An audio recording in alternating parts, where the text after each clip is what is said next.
ही आहे महाराष्ट्रातील सर्वात शिस्तबद्ध पालखी. विदर्भाची पंढरी म्हणून ओळखल्या जाणाऱ्या शेगावमधून दरवर्षी आषाढी वारीसाठी श्री संत गजानन महाराजांची पालखी निघते. तब्बल 1200 किलोमीटरचा प्रवास ही दिंडी अवघ्या महिनाभरात पूर्ण करते.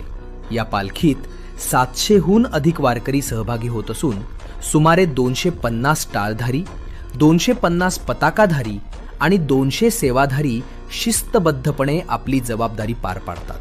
या पालखीचे मुख्य वैशिष्ट्य म्हणजे काटेकोर शिस्त आणि उत्कृष्ट व्यवस्थापन. प्रत्येक पालखी तळावर स्वच्छता, वैद्यकीय सुविधा आणि कचरा व्यवस्थापनाचं नियोजनबद्ध काम केलं जातं आणि प्रत्येक मुक्कामानंतर परिसर पूर्णपणे स्वच्छ ठेवला जातो.